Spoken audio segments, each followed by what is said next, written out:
Hello everyone, welcome on YouTube channel math Baigas. कैसे हैं आप सभी? बढ़िया। तो अपन बात करने वाले हैं जीएस सेक्शन की। पीजीटी इकोनॉमिक्स का पेपर है अपने पास। 21 जुलाई 2024 को कंडक्ट हुआ, सेकंड शिफ्ट का पेपर है। इसके 10 क्वेश्चन हम लोगों ने पार्ट 1 में कर लिए थे। पार्ट 2 है। जीएस के लिए मैंने प्लेलिस्ट अलग बना दी है, मैथ सेक्शन की प्लेलिस्ट अलग है। ठीक है, जुलाई 2024 के नेम से प्लेलिस्ट बनी हुई है। जून के पेपर जो किए थे, जून की अलग प्लेलिस्ट है। ठीक है, अगर किसी को इसकी पीडीएफ चाहिए तो पीडीएफ के लिए लिंक डिस्क्रिप्शन में दिया गया है। टेलीग्राम ग्रुप को ज्वाइन करके इसकी पीडीएफ ले सकते हैं आप लोग। बात क्लियर है? तो चलते हैं क्वेश्चन नंबर 1 की बात करते हैं। क्वेश्चन नंबर 1 में हमें क्या दिया गया है?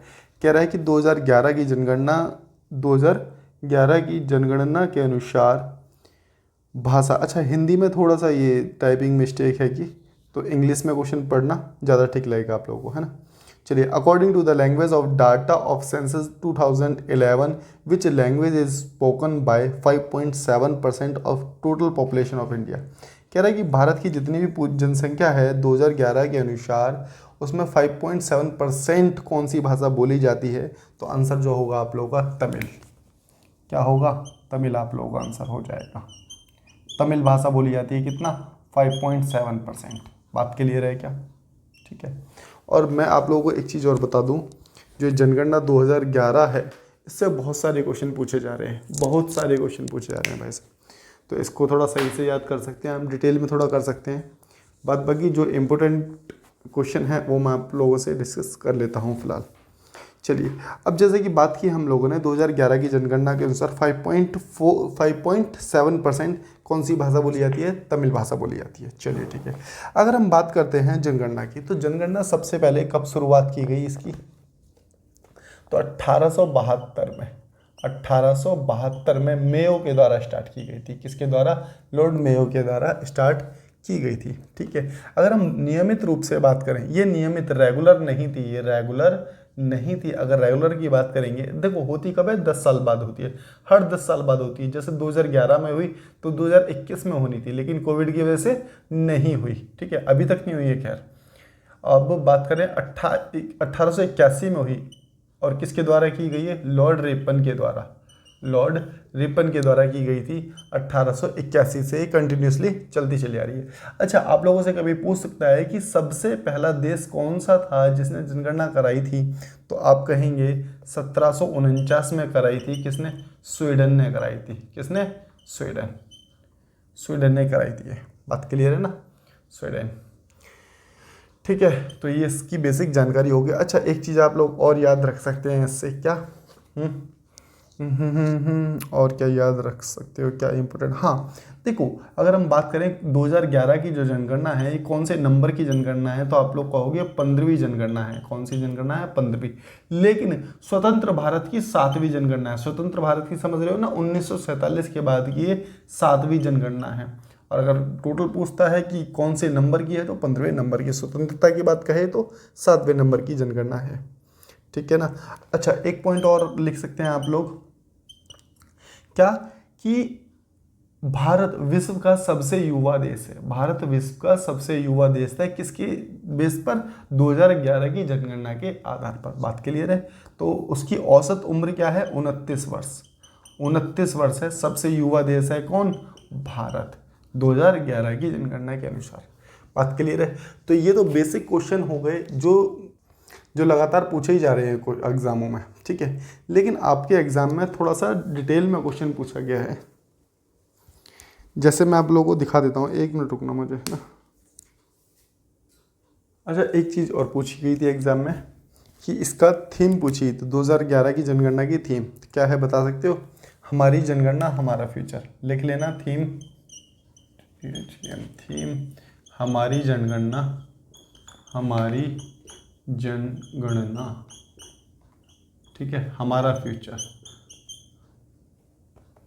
हमारा फ्यूचर, हमारी जनगणना हमारा फ्यूचर। ये क्या थी? 2011 की जनगणना की थीम थी। ठीक है, साथ ही साथ इससे पहले मैंने आप लोगों को क्वेश्चंस कराए हैं। उन क्वेश्चनों में क्या पूछा गया था? उसमें पूछा गया था 2011 की जनगणना के अनुसार भारत में सबसे अधिक आबादी वाला जिला पूछा था। बता सकते हो आप लोग क्या कि सबसे आबादी वाला जिला कौन सा है? तो आप कहेंगे ठाणे। महाराष्ट्र का कौन सा? ठाणे।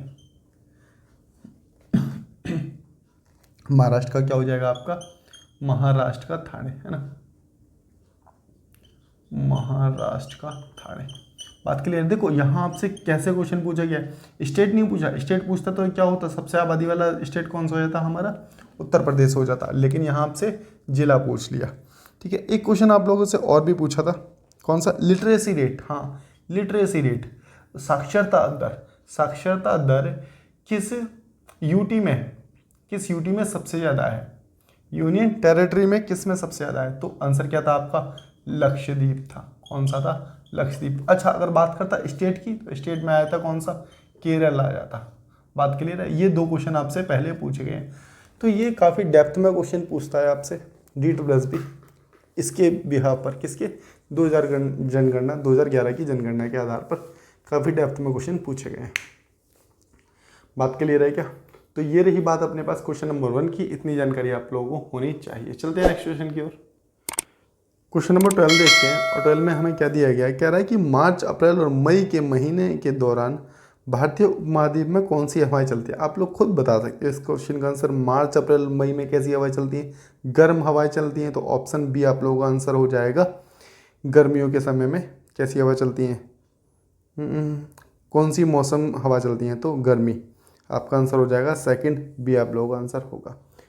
बात करते हैं क्वेश्चन नंबर कौन सा है, 13 की बात करते हैं। देखो, according to Keynes the decision to invest in a new project depend upon the, कह रहा है कि किनीज के according decision to invest in a new project क्या है। तो देखो, अगर हम बात करते हैं किनीज के अकॉर्डिंग न्यू प्रोजेक्ट में इन्वेस्ट क्या है, तो एक्सपेक्टेड रेट ऑफ प्रॉफिट। देखो, पहला expected rate of profit, expected rate of profit. अगर दूसरे की बात करें तो इसका दूसरा अर्थ क्या कह सकते हैं आप लोग, दूसरा कह सकते हैं मार्जिनल एफिशिएंसी ऑफ कैपिटल,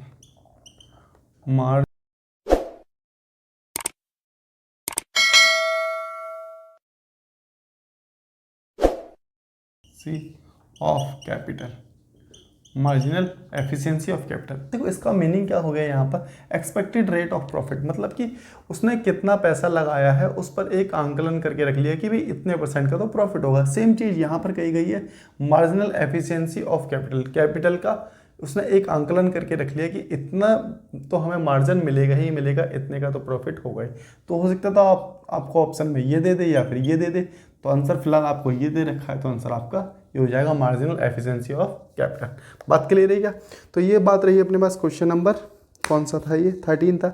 बात करेंगे 14 की। 14 में हमें क्या दिया गया है, 14 देखते हैं। कह रहा है निम्नलिखित में से किस प्रकार की बेरोजगारी धर्मनिरपेक्ष बेरोजगारी के रूप में माना जाता है। तो देखो, धर्मनिरपेक्ष क्या है, जीवन के राजनीतिक और आर्थिक, सामाजिक और सांस्कृतिक पहलुओं को धर्म से अलग करना, यही सही क्या कहते हैं, धर्मनिरपेक्ष बेरोजगारी कहेंगे। ठीक है, एक चीज़ देखो, ये कितने प्रकार की होती है, सबसे पहले आपसे ये पूछा जा सकता है, तो आप लोग कहेंगे बेरोजगारी 4 प्रकार की होती है, संरचनात्मक बेरोजगारी, चक्रीय बेरोजगारी, मौसमी और खुली बेरोजगारी। ठीक है, एक एक करके सब पर चर्चा कर लेते हैं। 1 मिनट रुकना भाई, चलो ठीक है, कोई नहीं, आ जाओ। तो पहले नंबर की बात करते हैं, संरचनात्मक नात्मक। देखो, ये कौन सी बेरोजगारी होती है, मैं आपको बताता हूँ। जैसे मान के चलिए एक कंपनी में नई मशीनें आई, जो लेबर है अपने पास, वो उन मशीन का यूज़ करना नहीं जानती, तो कंपनी क्या करेगी, उस लेबर को निकाल देगी और वो ऐसे बंदों को रखेगी जो मशीन को ऑपरेट करना जानते हैं, उसको चलाना जानते हैं। इसे क्या कहेंगे, स्ट्रक्चरल बेरोजगारी, अनएम्प्लॉयमेंट, या फिर संरचनात्मक बेरोजगारी कहते हैं। बात क्लियर है। एक कंपनी में मशीन आई, उस मशीन को जो लेबर थी वो चलाना नहीं जानती, तो उसके बदले क्या करेंगे, नए एम्प्लॉय रखेंगे और उनसे उसका काम कराएंगे जिनको उसकी जानकारी होगी। बात समझ के। तो स्ट्रक्चरल बेरोजगारी क्या होती है। अगर नंबर 2 की बात करते हैं, आपसे दे रखा है चक्रीय बेरोजगारी। कौन सी बेरोजगारी, चक्रीय बेरोजगारी। अब चक्रीय बेरोजगारी से आप लोग क्या समझते हैं, जैसे सपोज दैट कि आप किसी कंपनी में जॉब कर रहे हैं, ठीक है, उस कंपनी के प्रोडक्ट की सेल कम हो गई, उस कंपनी के प्रोडक्ट की सेल कम हो गई। जब सेल कम हो गई तो उसे क्या करना है, कंपनी को लॉस होने लगा, लॉस होने लगा तो उस लॉस को कवर करने के लिए क्या करेगी वो कंपनी, एम्प्लॉय को निकालना चालू कर देती है, क्योंकि भाई प्रोडक्ट इतना बिक नहीं रहा तो इसका मतलब ये हो गया कि कंपनी पर काम ही नहीं है। जब काम नहीं है तो क्या करेगी, एम्प्लॉय को निकालना चालू कर देगी। इसे क्या कहेंगे, चक्रीय बेरोजगारी। क्यों, समय आने पे वो दोबारा रख भी लेगी उन्हें, ठीक है। तो इसे कहते हैं हम क्या, चक्रीय बेरोजगारी कहेंगे। अगर नंबर 3 की बात करते हैं अगर हम लोग, कि नंबर 3 में हमें क्या दिया गया है, मौसमी बेरोजगारी। तो मौसमी बेरोजगारी मेरे हिसाब से आप बेहतर तरीके से समझ सकते हैं, सीजनल काम जैसे होते हैं आपके। जैसे मान के चलिए आपने दुकान खोल रखी है जैकेट की, किसकी, जैकेट की, ठीक है। मौसमी बेरोजगारी की बात कर रहे हैं, मौसमी की, ठीक है, मौसमी बेरोजगारी की। तो इसमें आपने मान के चलिए आपने जैकेट की दुकान खोल रखी है, लेकिन वो क्या होगा सीजन पर ही तो बिकेगी, ठीक है। सीजन पर बिकेगी मतलब एक समय पर बिकेगी, तो उसे क्या कहेंगे, हम मौसमी बेरोजगारी कहेंगे। अगर नंबर 4 की बात करते हैं, खुली बेरोजगारी। खुली बेरोजगारी का मतलब क्या हो गया, सपोज दैट आप एक इंजीनियर हैं, या फिर आपने मान के चलिए पॉलिटेक्निक की, पॉलिटेक्निक के बाद पता चला कि आप जब जॉब लेने के लिए गए तो आपने देखा कि जिस ट्रेड से आपने पॉलिटेक्निक की है उसमें तो इतनी ज़्यादा रिक्वायरमेंट है ही नहीं, समझ रहे हो, उसकी तो इतनी ज़्यादा रिक्वायरमेंट है ही नहीं, तो उसे क्या कहेंगे आप लोग, खुली बेरोजगारी कहेंगे। तो मैंने चारों की चारों बेरोजगारी बता दी हैं, ठीक है, चारों की चारों बेरोजगारी बता दी हैं। आप लोग इसका आंसर आप लोग मुझे बता सकते हैं, या फिर मैं ही बताऊं आपको कि क्या होगा इसका आंसर। तो ए इसका आंसर हो जाएगा संरचनात्मक बेरोजगारी, स्ट्रक्चरल अनएम्प्लॉयमेंट। तो ये बात रही अपने पास क्वेश्चन नंबर 14 की, अच्छा कौन सा था ये, 14 की बात रही। अच्छा 15 क्वेश्चन ना, एक मिनट रुकना, क्वेश्चन नंबर 15 का पीपीटी बनाना संभव नहीं था, इसलिए ये क्वेश्चन आप लोगों को पीडीएफ में मिलेगा, वो भी टेलीग्राम ग्रुप में, लिंक डिस्क्रिप्शन में दिया गया है, तो वहाँ से आप लोग इस क्वेश्चन को देख लेना। क्वेश्चन नंबर 16 में क्या दिया गया, which of the following categories during the Gupta empires enjoy the study improvement in the reputation and status overcoming the stigma of low caste of attributed by Manu. तो देखो आंसर क्या होगा, स्क्राइब्स होगा। स्क्राइब्स कौन होते थे मैं आप लोगों को बता देता हूँ। देखो स्क्राइब्स वह व्यक्ति होते थे प्राचीन समय में जो क्या करते थे, जैसे मान के चलिए एक बुक है, ठीक है, एक बुक आई है, ठीक है, उस बुक का प्रिंट चाहिए, प्रिंट मतलब कि जैसे फोटोकॉपी हम जैसे कहते हैं ना, वो चाहिए। तो प्राचीन समय में तो ऐसा कुछ था नहीं कि अपने पास कि भाई उसकी फ़ोटोकॉपी कर दी जाए, तो इसके लिए कौन रखे जाते थे, स्क्राइब्स रखे जाते थे। ये काफ़ी बुद्धिमानी होते थे और इनकी हैंड राइटिंग बहुत अच्छी होती थी। एज इट इज़ बुक की तरह इसकी एक कॉपी बना देते थे सेम फॉन्ट में, ठीक है। उन्हें क्या कहा जाता था, स्क्राइब्स कहा जाता था प्राचीन समय में। लेकिन अब क्या है, तो भाई प्रिंट चाहिए आपको या फिर मान के चलिए उसकी फ़ोटोकॉपी चाहिए, तो उसके लिए क्या करते हैं हम लोग, फ़ोटोकॉपी करा लेते हैं। लेकिन पहले प्राचीन समय में कौन होते थे, स्क्राइब्स होते थे। बात क्लियर है। तो ये बात होगी अपने पास क्वेश्चन नंबर 16 की। चलते हैं 17 की और देख लेते हैं कि 17 में हमें क्या दिया गया है। बात करेंगे 17 की, ठीक है। देखो क्वेश्चन नंबर 17 में कहा गया है, खट्टे फलों की पैकेजिंग के लिए किस बेंजीनोइड सुगंधित यौगिक का उपयोग कवकनाशी के रूप में किया जाता है। तो आपका आंसर हो जाएगा इसका बाइनेफिनाइल। किसका क्या आंसर होगा, बाइफिनाइल आपका आंसर होगा। देखो बाइफिनाइल क्या है, एक तरह का केमिकल है, मैं आपको बताऊं, एक तरह का केमिकल है जो खट्टे पदार्थों को पैकेजिंग के समय डाल देता है जिससे कि वो सुगंधित रहें, जिससे कि वो फल क्या रहें, सुगंधित रहें, उन पे क्या ना हो, फंगस ना हो। बात क्लियर है। तो आंसर आपका बी हो जाएगा। चलते हैं नेक्स्ट क्वेश्चन की ओर और बात करेंगे क्वेश्चन नंबर 18 की। Which of the following fault separates the Aravalli from Vindhyachal mountains. ये क्वेश्चन काफ़ी पेपरों में पूछा गया है, तो इसको याद करके रखिएगा आप लोग।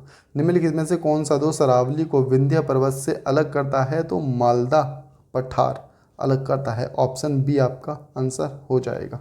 मालदा का पठार अरावली को विंध्य पर्वत से अलग करता है। चलते हैं नेक्स्ट क्वेश्चन की ओर। देखो जो क्वेश्चन वैसे हैं ना जिनकी जानकारी ज़्यादा मतलब कि जो डायरेक्ट ही पूछे जाते हैं, तो मैं उनको डायरेक्ट करा रहा हूँ, ठीक है। उनके बारे में डिटेल पढ़ने के लिए आपको फिर बहुत ज़्यादा डिटेल पढ़ना पड़ेगा, और जिन क्वेश्चन के बारे में थोड़ी थोड़ी जानकारी होनी चाहिए मैं उनके बारे में जानकारी दे रहा हूँ। खैर बात करते हैं क्वेश्चन नंबर 19 की। किसी सिंध भाषा किसी where is the headquarter of the national council of promotion of Sindhi language. इसका हेडक्वार्टर दिल्ली में है। कहाँ है इसका हेडक्वार्टर? दिल्ली में है, ठीक है। तो आंसर हो जाएगा न्यू दिल्ली। लास्ट क्वेश्चन करते हैं। The Mukteshwar temple of Bhubaneswar is dedicated to. देखो मुक्तेश्वर टेम्पल ऑफ भुवनेश्वर, भुवनेश्वर का मुक्तेश्वर टेम्पल किसके लिए है? लॉर्ड शिवा के लिए है।